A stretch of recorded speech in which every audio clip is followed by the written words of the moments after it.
Bonjour à tous et bienvenue sur Une lectrice de plus. Je vous retrouve aujourd'hui pour faire une vidéo sur mon top 10 de l'année 2021, le top 10 de mes lectures en 2021. Ça tombe bien parce que j'ai eu 10 coups de cœur en 2021, donc je n'ai même pas eu à choisir. Je vais commencer par vous présenter mes coups de cœur d'un point de vue graphique. Donc il s'agit de deux sagas de manga. Premièrement, mon top en manga, il s'agit de Shadows House. C'est une saga que j'ai commencé à sa sortie, je crois, en 2020 et que je lis avec plaisir chaque jour de la sortie du tome suivant et qui est juste un vrai coup de cœur. Chaque tome est un coup de cœur pour moi, vraiment, lisez cette saga, elle est juste géniale. Autre coup de cœur en manga, c'est l'Atelier des sorciers. Alors pour l'instant, je n'ai lu que le tome 1, mais le tome 1 m'a tellement touchée, m'a tellement fait craquer que c'est sûr que ce sera une saga coup de cœur. Je suis sûre que tous les tomes seront dans la même lignée. J'ai hâte de lire la suite, mais vraiment ça fait partie de mon top 10 2021. Autre coup de cœur en 2021, il s'agit de la saga Grisha que j'ai lu juste avant la sortie de la série Netflix. Je me suis empressée de le lire et franchement, je n'ai pas vu les pages défiler. Un vrai coup de cœur pour cette saga. Cette année, je compte découvrir Six of Crows, qui est la suite ou l'avant, ou je sais plus, mais dans le même univers. Mais Grisha, gros coup de cœur de 2021. J'ai également découvert La Tresse, qui est un livre très connu aujourd'hui, qui a été lu par des milliers, voire des millions de gens, je pense.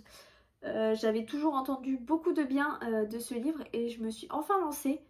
Et franchement, c'est une vraie claque. Si vous ne l'avez pas lu, allez-y, vous pouvez foncer les yeux fermés. C'est impressionnant la claque que ce livre peut nous mettre en si peu de pages. Et pareil, gros coup de cœur 2021. Et je pense que c'est une lecture qu'on peut refaire régulièrement et continuer à en tirer des choses pour notre vie de tous les jours. C'est impressionnant. Un peu dans le même esprit, on va dire, j'ai eu un gros coup de cœur en 2021 pour un des livres de Virginie Grimaldi et il s'agit de « Il est grand temps de rallumer les étoiles ».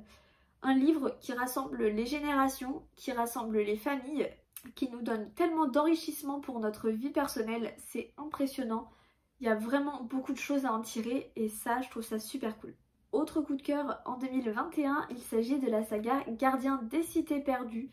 Une saga fantasy qui nous permet de nous évader mais de façon géniale et qui franchement donne très envie. Coup de cœur aussi pour Strawberry Moon, petit livre tout mignon qui a quand même une bonne intrigue, des personnages hyper attachants et des dessins qui vraiment sont juste sublimes. Coup de cœur aussi pour les livres de Victor Dixon. Donc personnellement, il y a forcément eu Vampiria, je suis fan de fantastique, fan de vampires. Donc autant vous dire que Vampiria, c'est vraiment un livre fait pour moi. Gros coup de cœur pour lui. Mais aussi pour Phobos, que je découvre encore, même si ça fait un moment que c'est sorti, et qui est vraiment génial et qui nous emporte tellement loin que c'est juste fascinant. Enfin, dernier coup de cœur et donc dernier livre de ce top 10. Il s'agit de La carte des confins de Marie Réplin. Une histoire de pirate qui m'a transportée. J'ai cru revivre Pirates des Caraïbes. C'était juste génial. J'ai hâte de voir ce que donne la suite.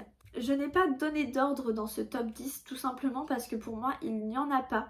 Shadows House est juste pour moi au-dessus d'un point de vue manga, mais c'est parce que j'ai lu les 6 tomes sortis et que ce n'est pas le cas pour l'Atelier des sorciers. Mais pour tous les autres, je trouve qu'ils sont tous à la même échelle, vraiment.